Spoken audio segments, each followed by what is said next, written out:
Hello, friends. I am your host, GM Danielson, and welcome. Welcome to Horrorcraft.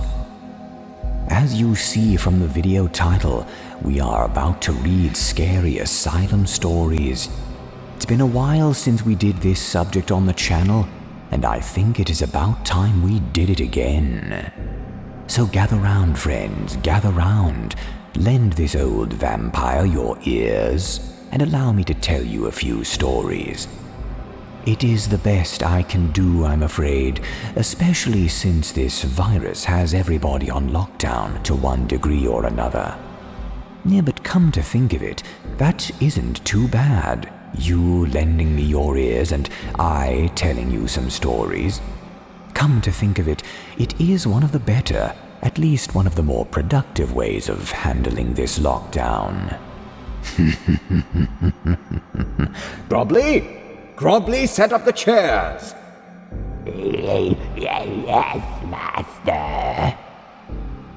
Don't mind him. He is just my goblin servant. He does what he is told. All right, friends, up with our first story.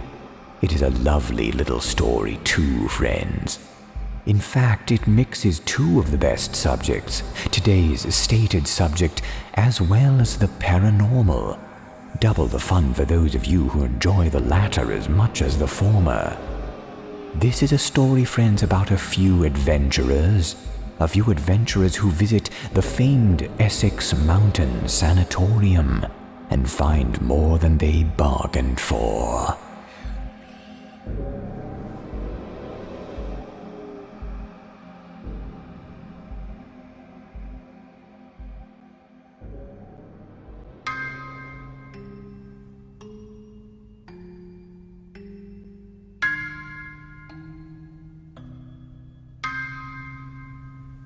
A couple of years back, my friend Alex and I became extremely curious about the paranormal. I, of course, was a skeptic, so we would often try and find abandoned locations throughout New Jersey to debunk things. Most places felt extremely normal in the day, but once it got dark, they did feel eerie. But eerie is not the paranormal. I knew it was mainly in my head, so I didn't really classify these locations as paranormal. Some notable locations I've been to were 1754 House, Ness Asylum, and Empty Walls Mansion. These were locations we heard of and went to visit these locations. There was this one particular location, though, named Essex Mountain Sanatorium. This is where Alex and I had the strangest experience in our lives. Let's start from the beginning. It was 10:30 in the morning, eating breakfast with my dad. My phone vibrated in my pocket as I scooped down the last of my Lucky Charms. Yes, I know, I ate them despite Liam Neeson's experience in Ted 2. Alex called me on the phone about an abandoned insane asylum near where we live. I was extremely excited when he did. I told him we should go there on Saturday and stay till the early morning hours. He, of course, agreed. My dad glanced up and looked straight at me in the eye with a creepy smile. "So, Dooberbop, you planning to do anything different this time so you can actually see some ghosts?" He chuckled. "No, but do you have any ideas that could help us?" I said back. "Well, there's this little game my drinking buddies and I used to do when we were camping," he said with a wolfish grin on his face. And he proceeded to explain to me a sort of psychological experiment he used to do when he was younger. My dad doing experiments when he was younger. My dad only referred to it as the game. The instructions to play were very simple. 1. You must play the game between 2 a.m. to 4 a.m., before or after, and it won't work. 2. You must be alone during this, and you must have no one watching you, or else you won't feel the loneliness factor you're supposed to. 3. You must go to an area with very little sound and no windows. Must be pitch black with no lights. The last thing he told me was that you had to have all doors around you completely open, and they too must have no lights, sounds, or windows.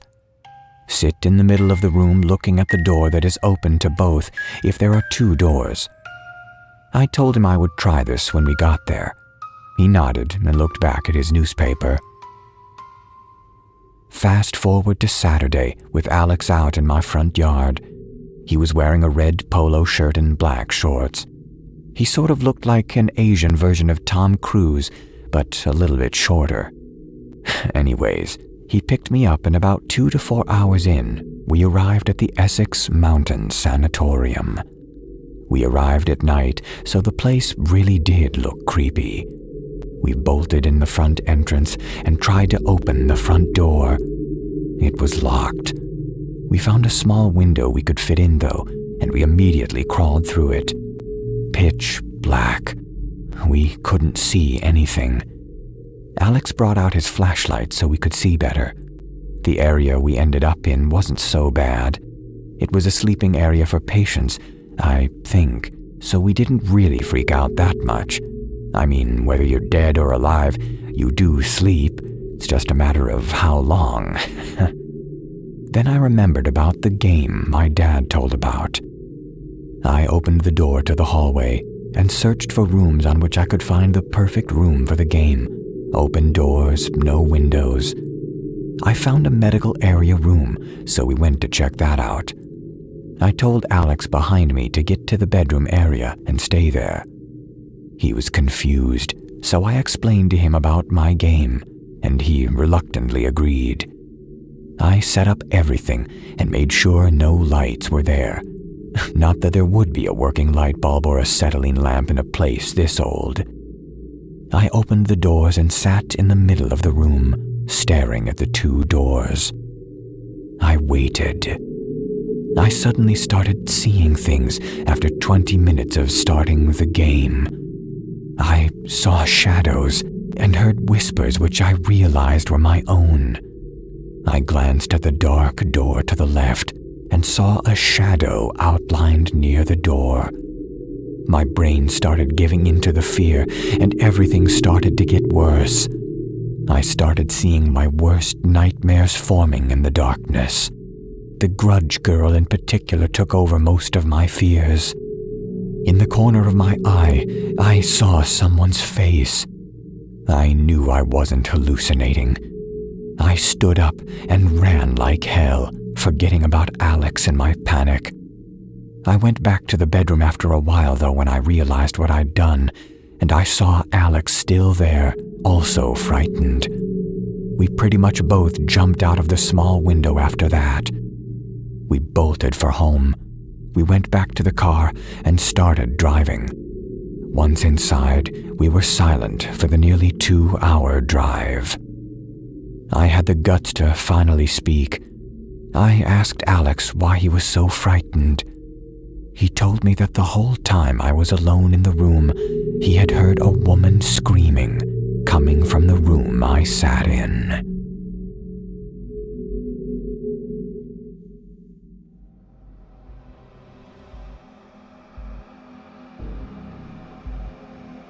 How was that, friends? Wet your asylum whistle, did it? I certainly hope it did. Up next, friends, we have a real treat, though. One that I hope proves better than the last. It is always nice, you know, when there is a climax, not a denouement. Well, a denouement is just as good as a climax. It's important, though, that each respective thing happen in its proper place. Let us get on with our second story. A true story, friends. A true asylum story. The Van Ness Asylum story.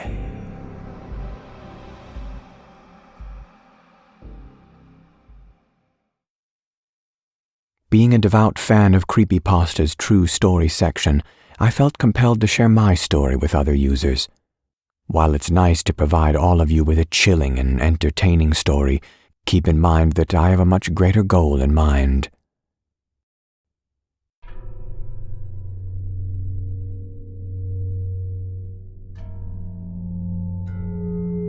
Before my experience 2 days ago, May 3rd and 4th, 2013, I was a very skeptical person, not just in the paranormal, but in all areas of my life. Should something not be able to factually be proven, I simply believed it wasn't true. While I was always interested in death, the paranormal, and spooking myself in general, I had always been a hard-headed person who never believed that any of it was truth. I simply wrote things off as an interesting story, and never genuinely believed that anything unexplained happened. Following my experiences, however, I've come to terms with the fact that just because things do not follow our illusion of reason does not mean that those things are actually valid. As I stated before, I have a greater goal in mind higher than simply entertaining my fellow creepypasta members and fans of True Scary. Contrary to my previous belief, there are things in life that cannot be explained, like the beginning of the universe, life itself. We can trace these things back in theory, 13.7 billion years ago theory with the Big Bang. But the further into it you go, the more questions arise, the less certainty there is. And what was before that? And before that? Great wars have been fought over the topic ever since the beginning of man himself. We are all fighting and scrambling to answer the unexplainable origin of the beginning of the universe. Why? Simply put, we are all very intrigued about a topic that is so complex and abstract, despite the fact that it could never really be explained. To me, this is why creepypasta stories, true or false, are captivating. We all want to feed our hunger with a glimpse into the irrational world of the paranormal and incomprehensible. My goal above is to show my peers that you must keep an open mind and simply give in to the inevitable truth, that some things in life cannot be explained. I apologize for the long prefix, but I felt it was absolutely necessary to do so. Here are my experiences on May 3rd and 4th. Seeing how it was Friday on May 3rd, I was very glad to be on a small but much appreciated break from work and school. Naturally, I did the old teenager cliché of spending the night at a friend's house. As usual, I indulged in playing lots of video games and criticizing old classic movies with my good buddy Chris. We were a couple of film buffs, at least self-described, who loved to share impressions of actors and poke fun at poorly done special effects, that kind of thing. That night was honestly going great in a true weekend fashion. My friend and I had just come to the realization that he could do a pretty good Nicolas Cage impression too, so we spent a large portion of that night laughing and talking like him at random points in our hangout.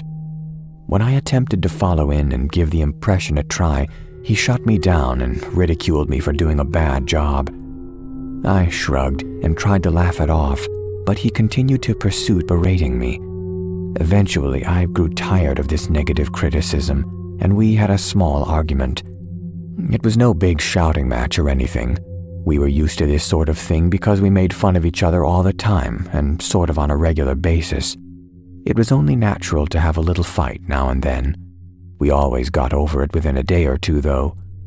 I felt the best course of action was to gather my things and ride my bike home so we could both cool off a little.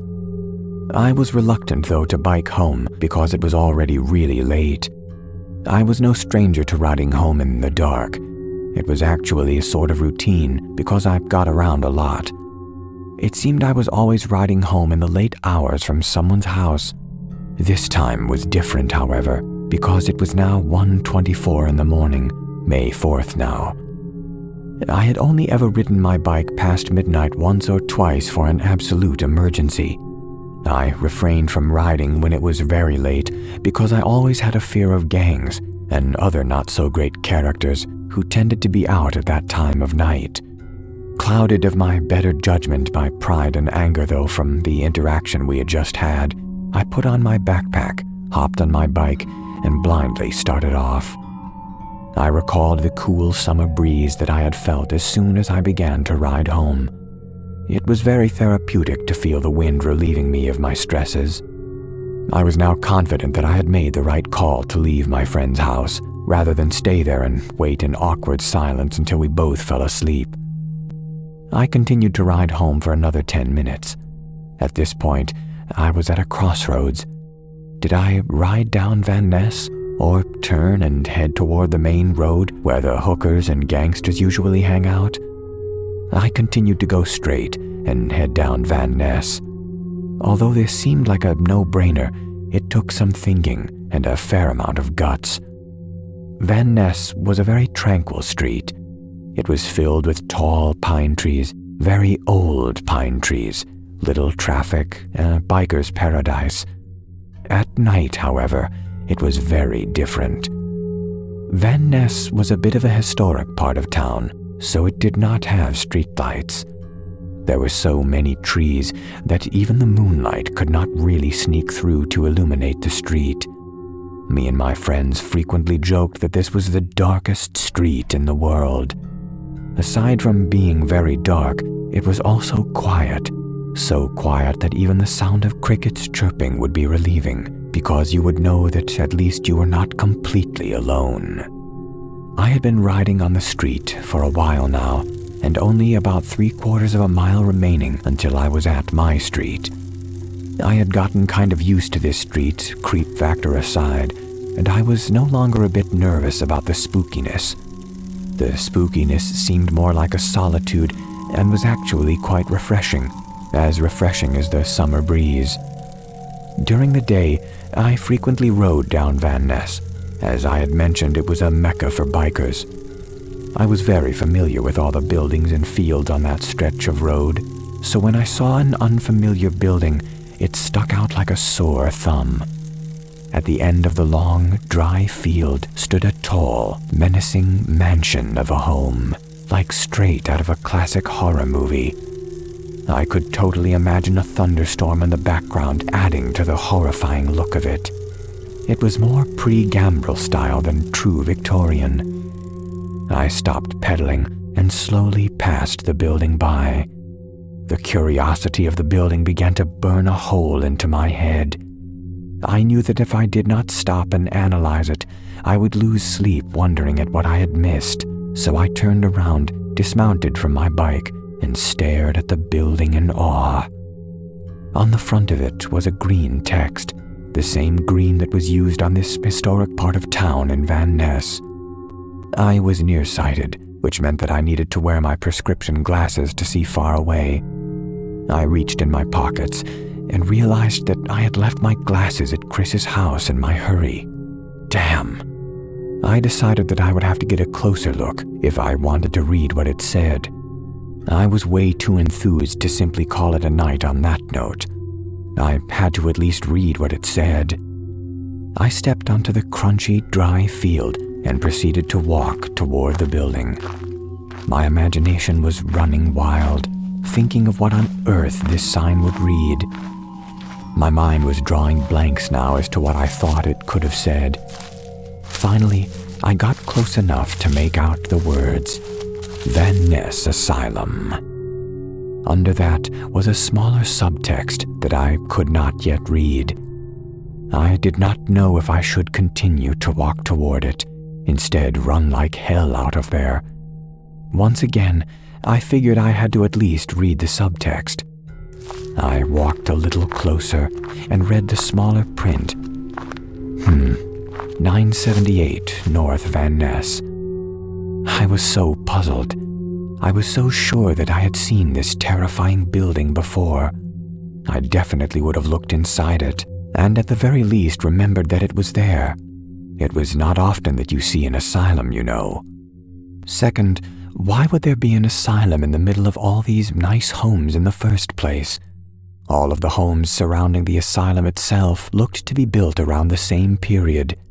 The homeowners would have gone mad had they known a loony bin was built right next door. Wouldn't they? The asylum was obviously abandoned, as it was shown by the broken windows and poor upkeep. So at the very least, why wouldn't the neighbors have petitioned to have the building torn down in recent years? None of this was adding up.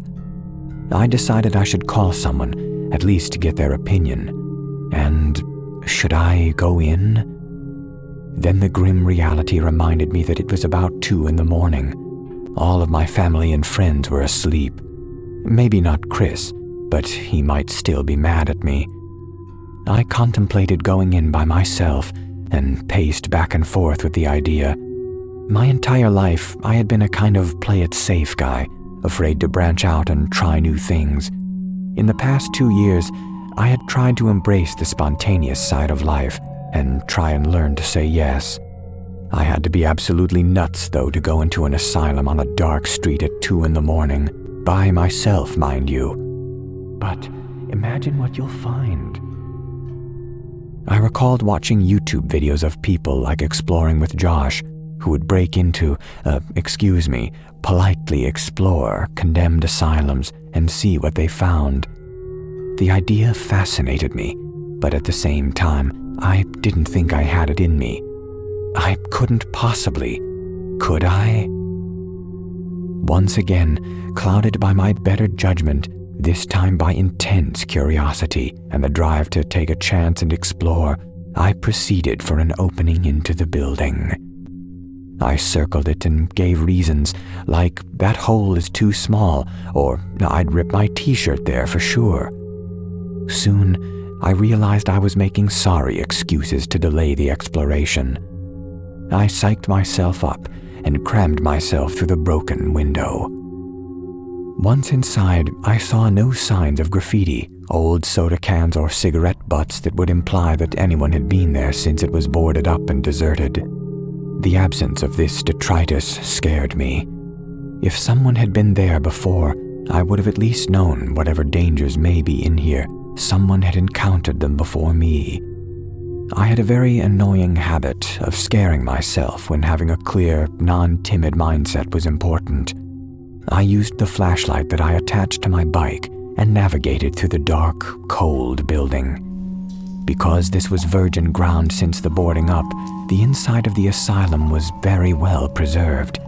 The white, flawless tile flooring still looked very sterile. Trust me when I say, neatness was much more scary than if the place was a wreck. In fact, it was very freaky.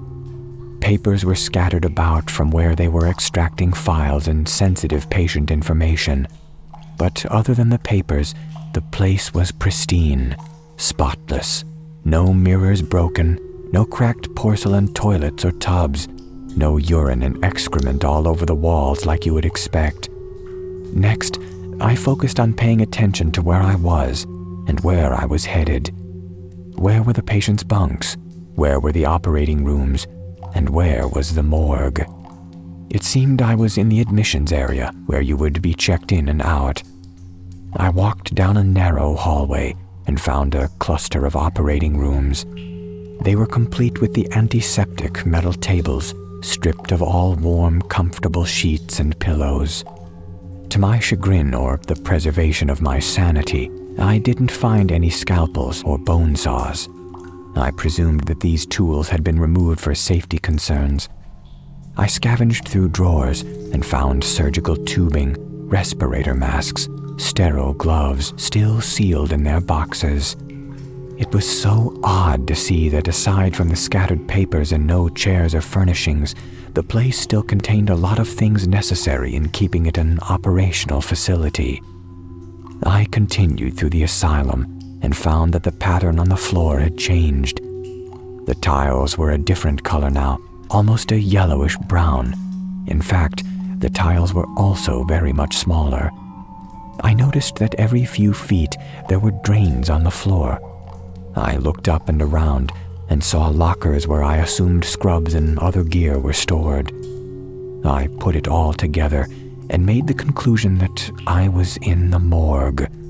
The drains had been strategically placed to allow for the draining of the blood on the floor.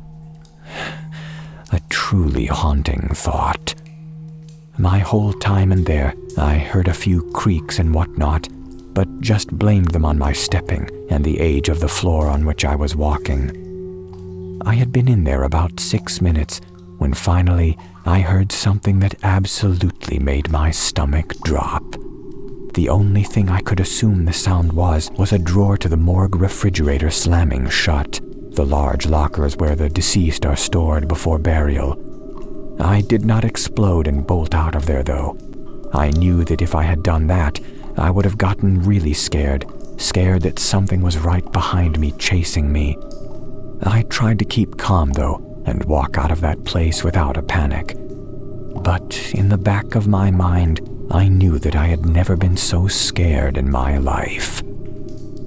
After an eternity, it seemed I jumped out of the window and landed back on the porch of Van Ness Asylum. I ran through the field and got onto my bike and rode home.